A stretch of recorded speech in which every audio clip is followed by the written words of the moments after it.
के खिलाफ देश की जिस लड़ाई में आदरणीय प्रधानमंत्री जी का नेतृत्व और मार्गदर्शन प्राप्त हो रहा है, देश की सबसे बड़ी आबादी का राज्य उत्तर प्रदेश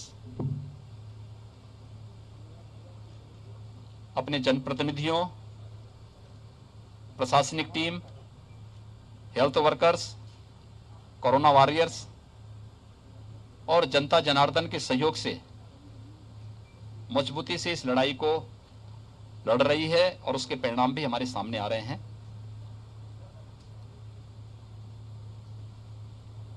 उत्तर प्रदेश के बारे में, सेकेंड वेव के बारे में कहा जाता था कि उत्तर प्रदेश सबसे बड़ा समस्याग्रस्त प्रदेश बन जाएगा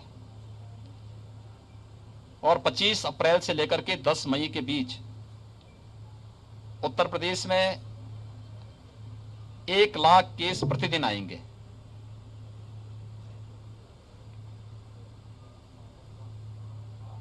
उत्तर प्रदेश ने सफलतापूर्वक इसको फेस किया और ये समस्या नहीं आने दी। पिछले प्रदेश के अंदर जो सब मैक्सिमम जो प्रतिदिन पॉजिटिव केस आए थे वह 24 अप्रैल को आए थे 38,000। और प्रदेश के अंदर हम लोगों ने यहां पर जब पॉजिटिविटी ज्यादा थी और रिकवरी कम थी, तब यहां पे सक्रिय केसेस की संख्या थी 3,10,000, यानी जो एक्टिव केस थे 3,10,000 थे। आज प्रदेश के अंदर जो पॉजिटिव केस आए हैं वह 38,000 से घट करके अब ये 4,800 तक आ गए हैं।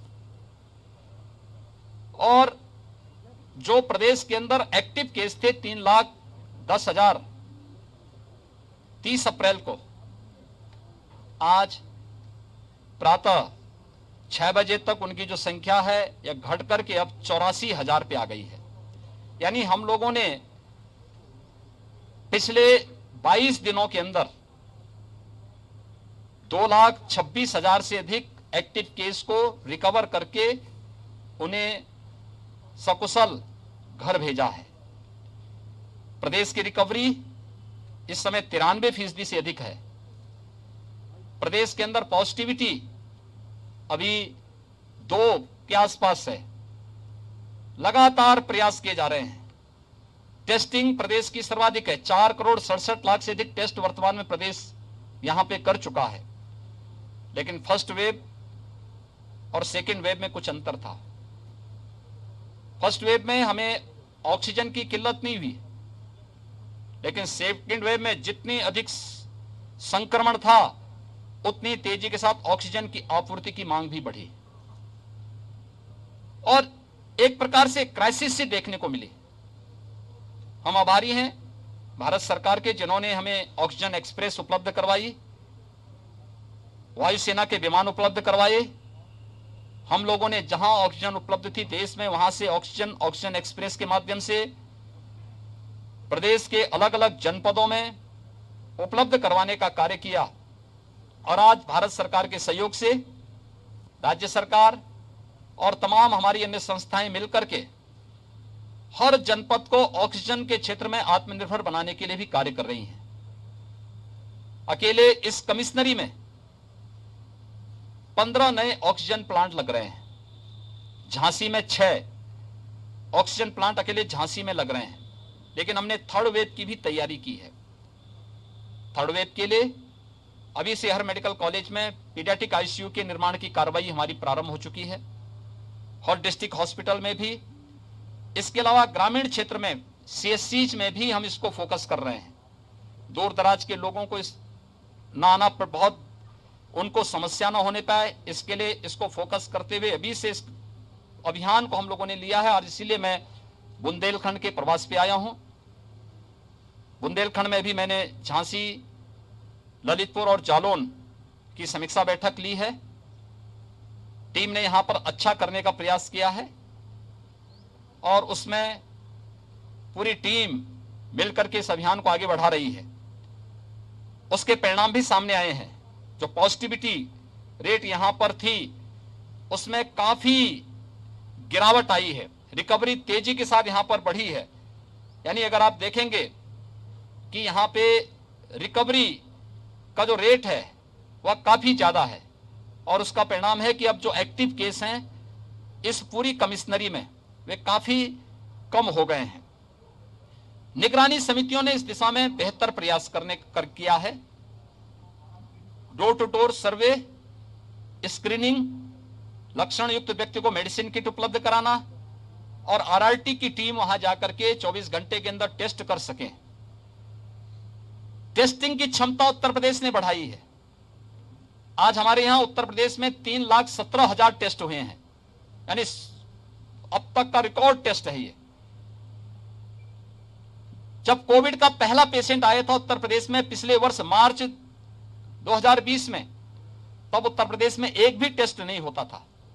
आज हम एक दिन में 3,17,000 टेस्ट करने की क्षमता विकसित कर चुके हैं। कोविड के बेड्स बढ़ाए जा रहे हैं।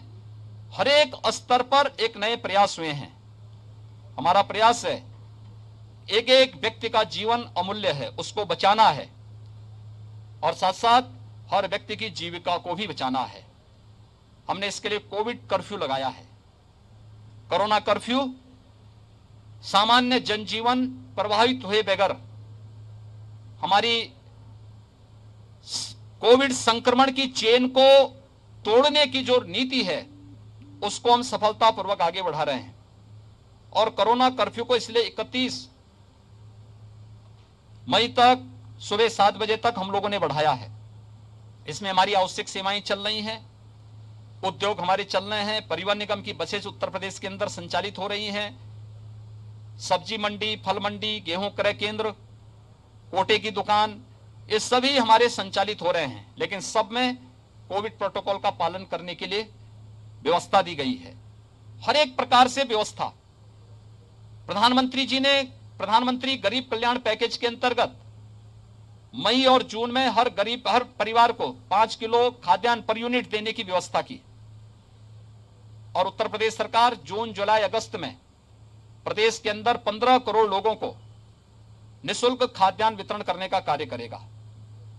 1 जून से हम लोगों ने यह व्यवस्था भी की है कि वैक्सीनेशन का कार्यक्रम भी सफलतापूर्वक आगे बढ़ सके। अब तक हम लोग प्रदेश में 1,62,00,000 लोगों को वैक्सीन दे चुके हैं। 18 से 44 के बीच के जो युवा हैं इनको भी वैक्सीन देने की कार्रवाई युद्ध स्तर पर चल रही है। अब तक हम लोगों ने 18 से 44 के बीच की उम्र के 10 लाख से अधिक लोगों को, युवाओं को वैक्सीन दिया है।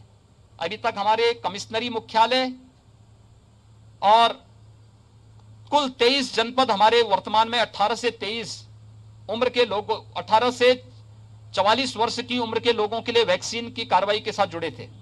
1 जून से 75 जनपदों में हम वैक्सीनेशन का कार्यक्रम प्रारंभ करेंगे। मैंने इस संबंध में माननीय जनप्रतिनिधियों से भी उनकी सक्रियता के साथ, जो भूमिका अब तक रही है उसी सक्रियता के साथ वैक्सीनेशन के कार्यक्रम को सफल बनाने, जीरो वेस्टेज तक पहुंचाने, हर जनपद में न्यायिक अधिकारियों के लिए और मीडिया के लिए अलग से बूथ बनाने और हर यूथ को इसके लिए प्रेरित करने के लिए स्वयं सभी जनप्रतिनिधियों से आग्रह किया है। और गांव-गांव में भी हम लोगों को प्रेरित कर सकें। कॉमन सर्विस सेंटर के माध्यम से ये वैक्सीनेशन का कार्यक्रम हर ग्राम पंचायत में आगे बढ़ सकें, इस दिशा में भी प्रयास प्रारंभ हो रहे हैं। मुझे विश्वास है कि आप सबके सहयोग से हम सफलतापूर्वक इस सदी की सबसे बड़ी महामारी का मुकाबला करने और उसके अपेक्षित परिणाम लाने में सफल होंगे। आप सबसे भी मेरी अपील है, ये महामारी एक सामान्य फ्लू नहीं है, इस सदी की एक महामारी है। केंद्र और प्रदेश सरकार पूरी ताकत के साथ एक एक व्यक्ति के जीवन को बचाने के लिए पूरी ताकत और पूरा संसाधन लगा रही है। और हमारा प्रयास है कि व्यक्ति के जीवन को भी और उसकी जीविका को भी बचाया जाए। आप सबसे मेरा अपील है कि जन जागरण में आपका बहुत बड़ा योगदान है। एक एक व्यक्ति को जागरूक करने में आपकी बहुत बड़ी भूमिका है। हर व्यक्ति से हम इस बारे में कहें कि जो चीज पहले वेब से ही जिन बातों के लिए अपील की जा रही है कि हाई रिस्क कैटेगरी के लोग घर के बाहर न निकलें, 60 साल से ऊपर के लोग, 10 वर्ष से छोटी उम्र के बच्चे, गर्भवती महिलाएं, कमजोर इम्यूनिटी के लोग, एक या एक से अधिक बीमारियों से ग्रसित कोई भी व्यक्ति है, उन्हें अतिरिक्त सावधानी बरतनी पड़ेगी। घर के अंदर रहें, मास्क धारण करें। शेष अन्य लोग अगर आवश्यक नहीं, कोई महत्वपूर्ण कार्य नहीं, तो घर के बाहर न निकले। आवश्यक है तो मास्क लगा करके ही पब्लिक प्लेस पे आए। अगर हम ये सभी लोग इन चीजों के बारे में लोगों को जागरूक कर सकें, कोरोना प्रोटोकॉल का पालन करने के लिए लोगों को प्रेरित कर सकें, वैक्सीन के साथ सबको जोड़ सकें और वैक्सीनेशन के कार्यक्रम को भी सफलतापूर्वक आगे बढ़ा सकें, तो इस महामारी से सफलतापूर्वक हर गांव, हर कस्बा, हर जनपद, हर राज्य और पूरा देश सफलतापूर्वक निकल करके इस सदी की सबसे बड़ी महामारी को परास्त करने में सफल होगा। और हमें विश्वास है कि हम सभी मिलकर के इस महामारी का सफलतापूर्वक मुकाबला करेंगे। धन्यवाद जी।